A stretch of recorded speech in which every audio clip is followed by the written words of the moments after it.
I'm Maya Nicholson, intern at Lawfare, with an episode from the Lawfare archive for March 23, 2024. On March 21st, Congress released a massive $1.2 trillion spending package that aims to provide money for hundreds of programs, specifically boosting the military budget while maintaining non-defense funding at the current levels. Included in the spending package is 12,000 new special immigrant visas as part of the Special Immigrant Visa Program for Afghan nationals who assisted the United States during the war. For today's archive episode, the team at Lawfare chose to air the first episode of Allies, a podcast series that takes listeners through the 10-year effort by the U.S. to protect Afghan interpreters, translators, and other partners through the Special Immigrant Visa Program. The first episode, entitled Faithful and Valuable Service, begins just after 9/11 and before the U.S. invasion of Afghanistan, and tells the story of how the U.S. acquired its eyes and ears in the country. This is Allies.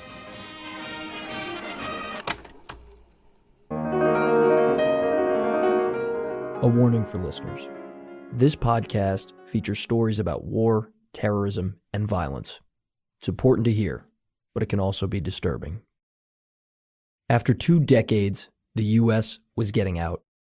President Trump had negotiated a deal with the Taliban, promising a departure of U.S. troops.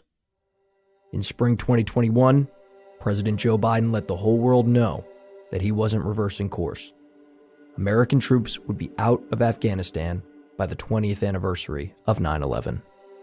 I'm now the 4th United States president to preside over American troop presence in Afghanistan. I will not pass this responsibility on to a 5th. After consulting closely with our allies and partners, I've concluded that it's time to end America's longest war. It's time for American troops to come home.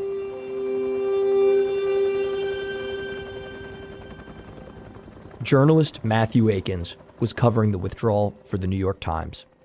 He had been reporting from Afghanistan since 2008.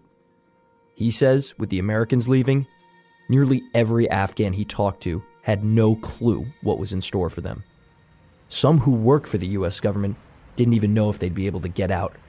Others wondered what life would look like if the Afghan government collapsed. So the clock was ticking. People were very anxious, very desperate to leave. But still, very few people had any sense that the end was that near.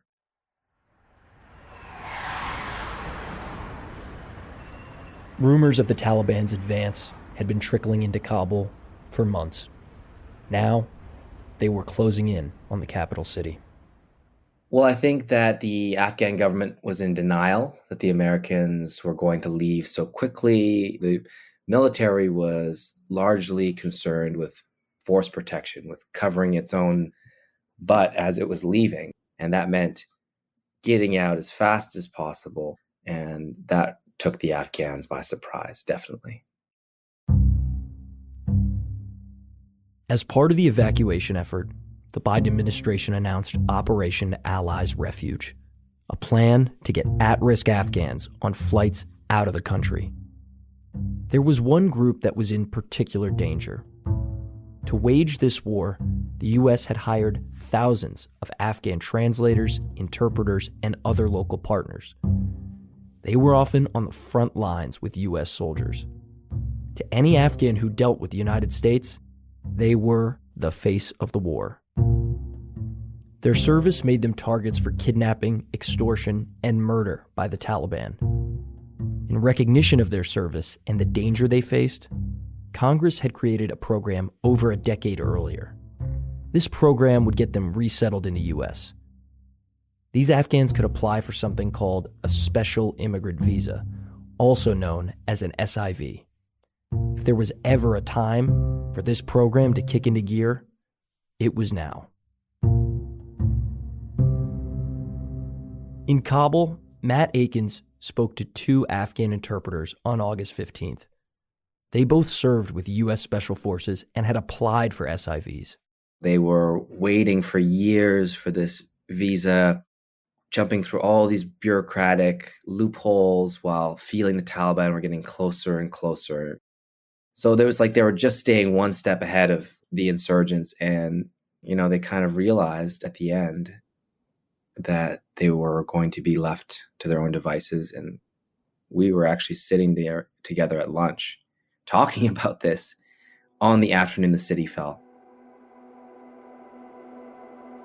Our driver actually came in, and he's like, people are saying the Taliban are inside the city. Aiken stepped out and saw armed men walking the streets. He saw members of the Taliban drive into Kabul and captured government Humvees.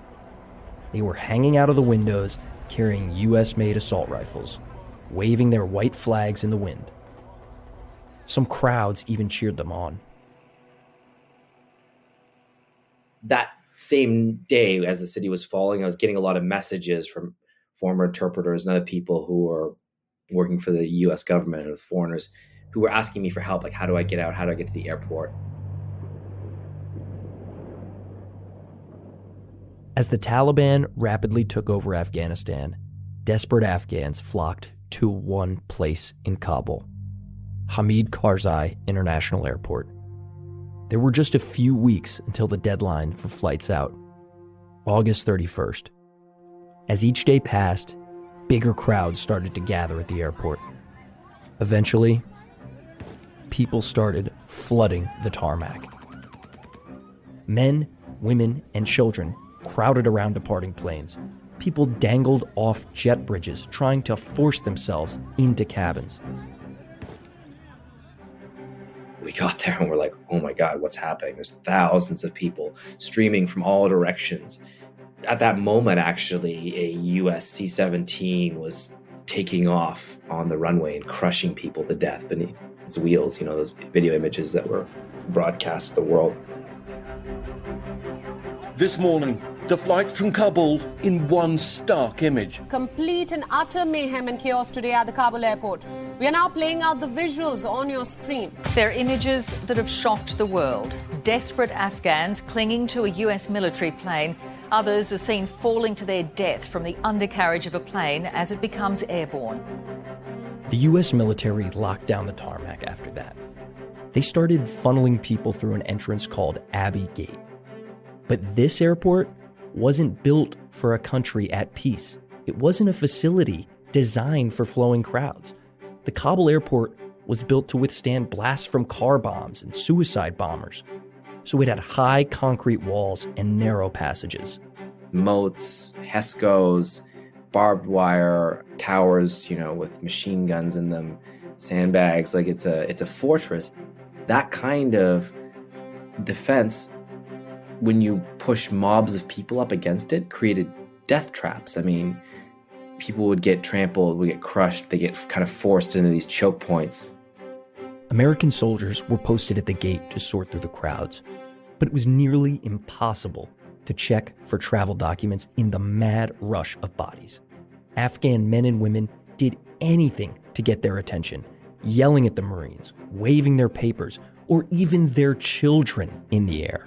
The sight of these bedraggled people, men, women, and children, dusty, weak from dehydration, sitting at the base of these vast concrete structures with soldiers, either Taliban or the CIA-backed paramilitary unit aiming their assault rifles at them.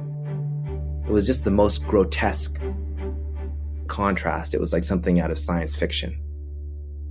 For weeks, Aikens heard rumors that the terror group ISIS was planning something in Kabul.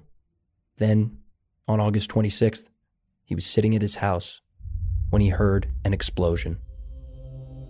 Aikens saw smoke coming from the airport a few miles away. That is the Pentagon confirming there has been an explosion outside Kabul airport where thousands of people have gathered to try to evacuate the country. As the staggering death toll soared to at least 170 Afghan civilians, today it was revealed the attack was carried out by a single bomber believed to be wearing a 25-pound vest of explosives. We can confirm that a number of U.S. service members were killed at the Kabul airport. The attack laid bare the chaos of the U.S. withdrawal and accelerated the evacuation. All month, Aikens remembers hearing jet engines hanging over Kabul each night. The noise only got louder as each day passed and more planes weaved in and out. The last flight was on August 30th. Well, I remember that night listening to the sound of aircraft, and it seemed more intense than normal. There was everything, you heard the fighter jets, you'd hear drones, you'd hear, for a while, helicopters and C-17s, the C-130s. It was this orchestra of intense noises in the sky that was kind of maddening because it reminded everyone that the foreigners were leaving. And then all of a sudden it went quiet. And my housemate and I kind of stepped outside and we're listening like, there's no more planes. And that quiet didn't last that long, because then we start hearing gunfire. And the gunfire gets more and more intense until it's all around us and we can see like tracers going up in the sky. And it's the Taliban just shooting in the air to celebrate the departure of the last American.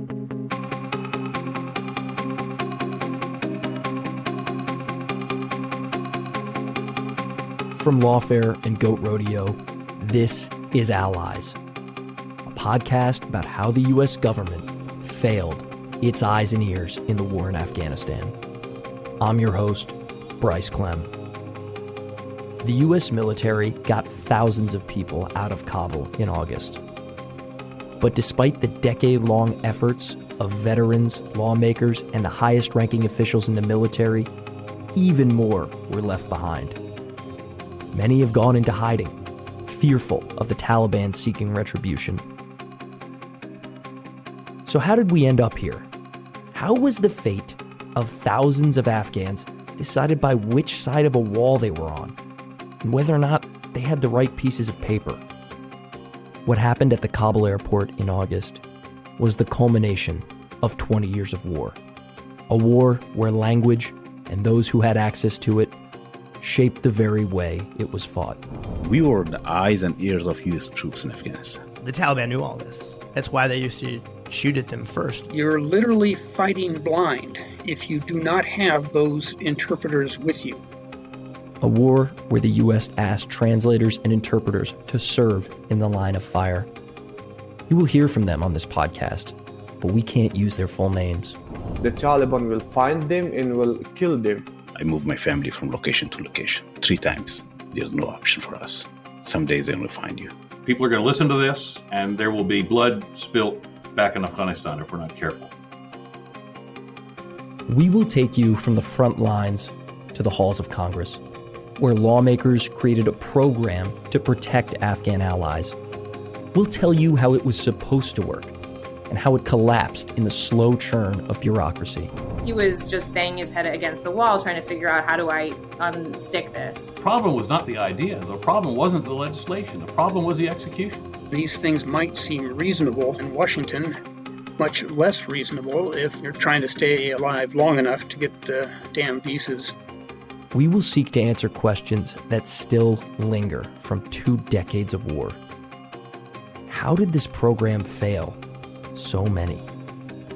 Over 7 episodes, we'll take you through the 20-year war. We'll explain why the SIV program was created at the height of the wars in Iraq and Afghanistan. You'll hear from veterans, advocates, journalists, and most importantly, Afghans who tried to navigate a never-ending bureaucratic maze. You'll hear how 4 presidential administrations supported, then ignored America's eyes and ears. And in the end, we'll tell you how these failures culminated in the chaos in Kabul. In this episode, we're going back to the beginning, just before 9/11. This is episode 1, Faithful and Valuable Service.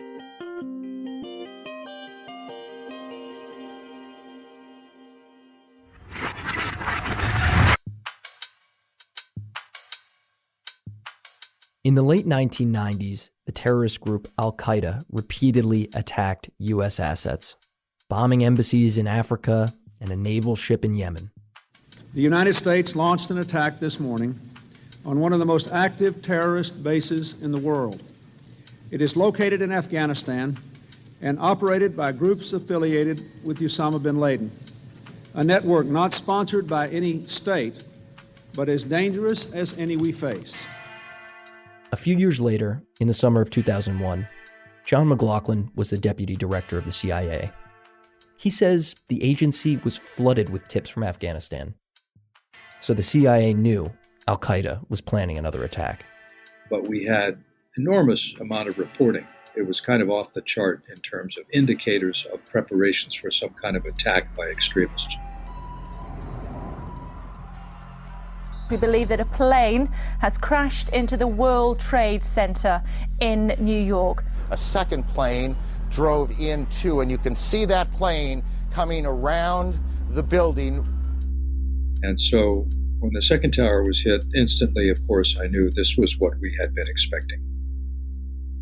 McLaughlin says the rest of that day was a blur, but he does remember connecting with President George Bush via telecom. We made clear that in our judgment this was an al-Qaeda operation, and the one that we had been talking about during the summer in particular. And I remember and wrote down what he said. He said, "Form a worldwide coalition. We will find them and destroy them." 4 days later, on September 15th, the president gathered his national security team at Camp David. They talked about the attack, how it was coordinated, who was behind it. But the question they were there to answer was, what should we do about it? The CIA had come prepared with a thick binder, a spiral-bound booklet I remembered quite well, with a plan we had developed and updated that week. It was a plan we'd had in preparation for a long time, but it was a plan for attacking al-Qaeda in dozens of countries around the world. And we explained it. Everyone absorbed it. The CIA's plan homed in on al-Qaeda's camps in Afghanistan. President Bush reconvened the group 2 days later in the White House. McLaughlin remembers him rattling off several decisions. The administration's war strategy. President Bush told the military to call up the reserves, the Justice Department to ready warrants and indictments, and Treasury to follow the money. And for the CIA, he said, I'm adopting your plan. I want you first into Afghanistan as fast as you can be. President Bush spoke to Congress and the American public on September 20th. He told the country about al-Qaeda, the terrorists who many people were hearing about for the first time. They are recruited from their own nations and neighborhoods and brought to camps in places like Afghanistan, where they are trained in the tactics of terror. The leadership of al-Qaeda has great influence in Afghanistan and supports the Taliban regime in controlling most of that country. The president also spoke about the Taliban, who called themselves the Islamic Emirate of Afghanistan. At the time, they were the country's government, a militant Islamic political body. The Taliban sprouted out of Afghanistan's rural Pashtun tribes.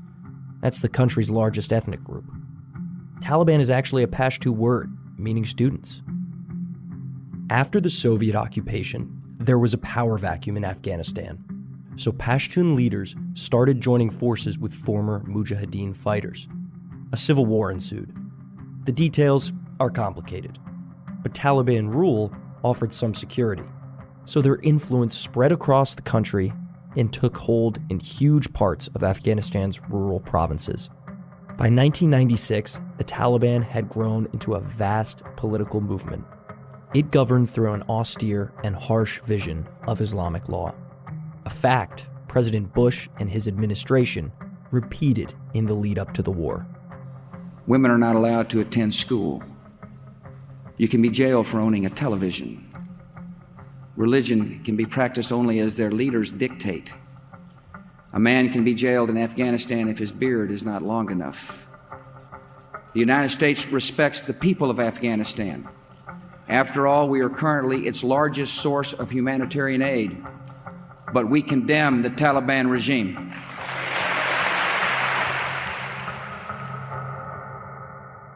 Osama bin Laden had a long-standing alliance with the Taliban. With the FBI and CIA on his trail, bin Laden was allowed a haven in Afghanistan. So after 9/11, President Bush spoke directly to the Taliban. He demanded they hand over the leaders of al-Qaeda to U.S. authorities and close every terrorist training camp. These demands are not open to negotiation or discussion.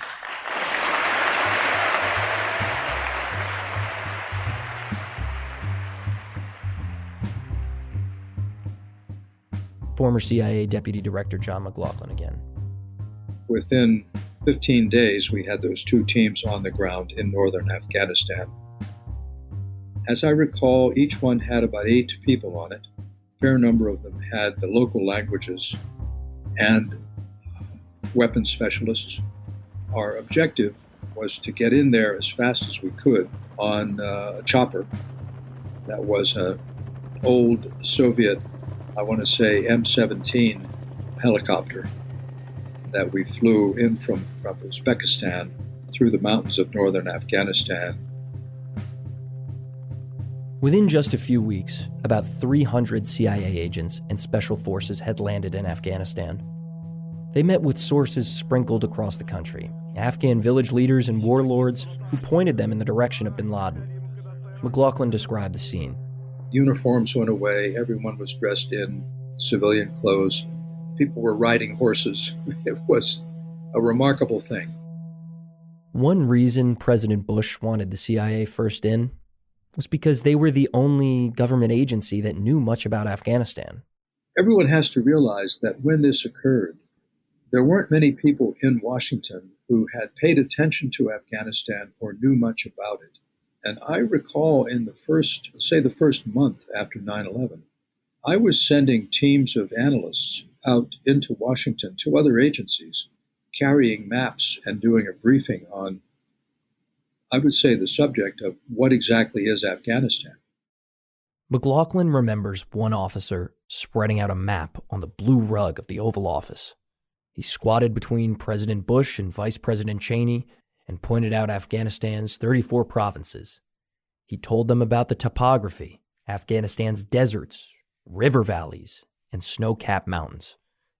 They talked about the bordering countries, Pakistan to the southeast, Iran to the west, Uzbekistan and Turkmenistan to the north. What immediately became clear was that Afghanistan is a very complicated place. In the fall of 2001, about 2 months after the first U.S. boots were on the ground, Defense Secretary Donald Rumsfeld wrote a memo to his staff. He asked them to break down all of the languages spoken in Afghanistan. Persian, Pashto. We have a great deal of language, like we call Persi, Kyrgyz, Obashi, Farsi or Dari, they're all the same.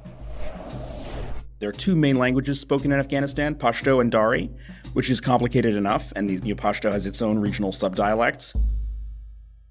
That last voice you heard is Wesley Morgan. He's a freelance journalist who embedded with U.S. combat troops in Afghanistan. He saw firsthand how U.S. forces interacted with the local population. Most Afghans are multilingual and speak Dari or Pashto, but the country has almost 40 million people across cultural, ethnic, and tribal groups. In all, they speak nearly 60 languages. Wesley Morgan was in a place called the Pesh Valley. In the Pesh Valley floor, everybody speaks Pashto. A lot of the security forces speak Dari. But then the farther you go up into these side valleys north and south of the Pesh, you wind up encountering all these other languages, Kalashallah, Gambiri or Trigami, Korangali, languages that have no written form and have only a few thousand speakers, which makes them inherently really, really difficult to kind of get a grip on. But when you go up into the northeast of the country in Kunar and Nuristan, there are a bunch of other languages as well. More really than the U.S. military kind of appreciated at the time. So the military needed interpreters, translators, and local partners. Afghans who understood the languages and culture. Over the course of the next 20 years, these interpreters would prove to be essential. The number of local partners the U.S. hired would grow enormously. First tens of thousands, then hundreds of thousands of Afghans. And they'd be right next to U.S. soldiers, looking for al-Qaeda, asking locals about them, intercepting terrorist communications, breaking down messages over walkie-talkies.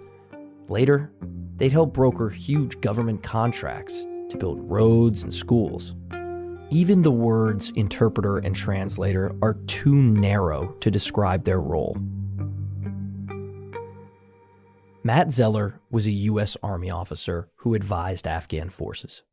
He deployed to Afghanistan in 2008 and fought side by side with several Afghan interpreters and translators. We asked him, what sort of things did they teach him about Afghanistan? Zeller gave us some examples. Your audience can't see this, but I'm certainly sitting right now with my legs crossed, right? With my left leg crossed over my right, and the bottom of my left sole is pointing at you. So one of the worst things I can possibly do is to show you the bottom of the sole of my foot. I'm telling you to fuck off right now in Afghan culture. We Americans cross our legs all the time. I have no idea I'm giving you the finger. There is just so much. If you go and sit into a meeting with somebody in the United States of America, and let's say it's a really important meeting, and you're going to sit around a table, where do you put the two most important people on opposite sides? Do they sit next to each other or across? Across. Yeah, in Afghan culture, they sit next to each other. So, it's these little nuances that if you don't know, if you were to sit them across from you, it's a big insult. Why? Because you want to build a bond with someone or make a deal, you sit them next to each other so that they can talk and that they're equals. Sit them across from each other, it's adversarial. The food, the culture of showing up to a meeting. Here in the United States, you show up to a business meeting, you might have a quick coffee and whatever, you get down to it. In Afghanistan, you'll talk for 30 minutes about their families before you even come to the matter at hand. To rush it along is seen as very disrespectful because it's not like you're appreciating their hospitality or just trying to get to the business. What else? Anytime an Afghan family would feed us, if we were a village and someone invited us over to their homes, we'd walk up and be like, wow, we're famished. That was an amazing meal. And the interpreters would pull us aside and be like, do you realize that they fed you everything that they have? They've literally cooked all the food in the house, food that was supposed to last them maybe for the next couple of months. If you don't come back tomorrow with food for this family, they're going to starve. As a number of veterans, journalists, and diplomats would say, these translators were the U.S.'s eyes and ears. But at the start of the war, the U.S. had none. Because we had not expected to fight a war in Afghanistan, you had an incredible dearth of expertise on the country, an incredible dearth of language skills. That's Corey Shockey. She was on the National Security Council during President Bush's first term. I bet there were less than 20 people in the American national security establishment who had the language abilities to help navigate the societies in Afghanistan. We were utterly dependent on our interpreters and translators. And that need for local partners was about to grow. The CIA and Special Forces operators would soon be joined by thousands of American soldiers. Less than a month after 9/11, President Bush announced Operation Enduring Freedom. Now, U.S. Marines were joining the fight. On my orders, the United States military has begun strikes against al-Qaeda terrorist training camps and military installations of the Taliban regime in Afghanistan. These carefully targeted actions are designed to disrupt the use of Afghanistan as a terrorist base of operations. At the same time, the oppressed people of Afghanistan will know the generosity of America and our allies. Donald Rumsfeld would later call this a new kind of war, a war that wouldn't be fought by conventional armies. Instead, an international coalition would wage it quietly, fighting in the shadows against terrorist cells. Secretary Rumsfeld, viewed himself as a revolutionary in this regard. I remember once hearing him tell the president, these generals, they're dinosaurs. They think it takes 250,000 troops to do anything. You gotta help me push us forward into the modern ways of war. This modern war meant night raids and clandestine missions ending with airstrikes. But of course, that style of warfare is great for punitive raids. It's great for many things. It is poorly suited to stabilizing a country and holding territory in that country. And it's poorly suited to being a supportive and protective force for a population. Within just a few months, the international coalition swept through Afghanistan. By November, they captured the capital city of Kabul. U.S. forces spent the winter chasing al-Qaeda, bin Laden, and the Taliban toward the Pakistani border. But with the perpetrators of 9/11 still out there, Shockey says the war changed. The Bush administration thought the war in Afghanistan wouldn't require lots of American troops, but she says it turned out to be a bigger commitment than they expected. Creating safety throughout the country was going to require a magnitude of forces that the United States did not want to provide. And so we wanted to build an Afghan military that could increasingly take over the military responsibilities that the United States was performing in Afghanistan. So after the smoke settled from initial combat operations, the U.S. military was now in a country with no government. And many inside the Bush administration worried that Afghanistan would again become a terrorist haven. So the president gave a speech in April 2002 that outlined a change in mission. We know that true peace will only be achieved when we give the Afghan people the means to achieve their own aspirations. Peace will be achieved by helping Afghanistan develop its own stable government. Peace will be achieved by helping Afghanistan train and develop its own national army. And peace will be achieved through an education system for boys and girls which works.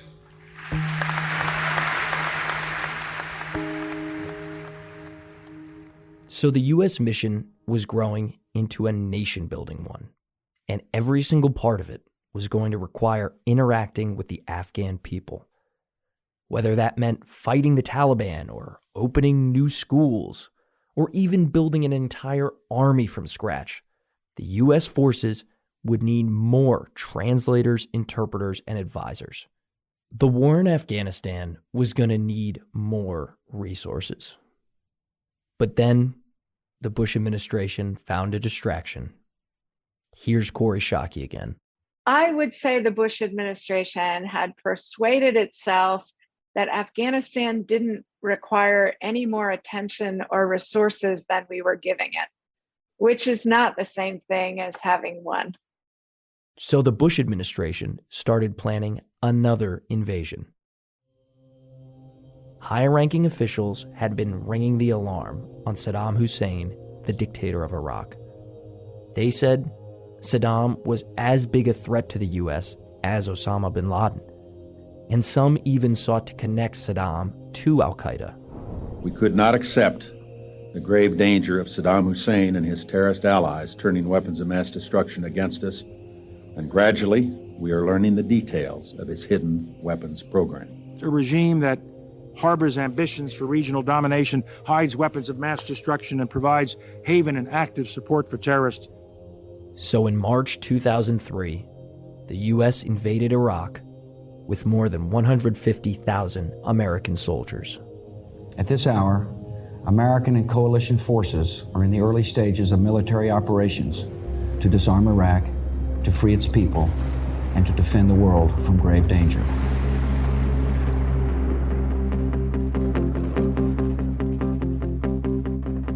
And this new campaign would require more translators and interpreters. Next time on Allies, we'll head to Iraq, and you'll hear from one interpreter who saw the invasion up close.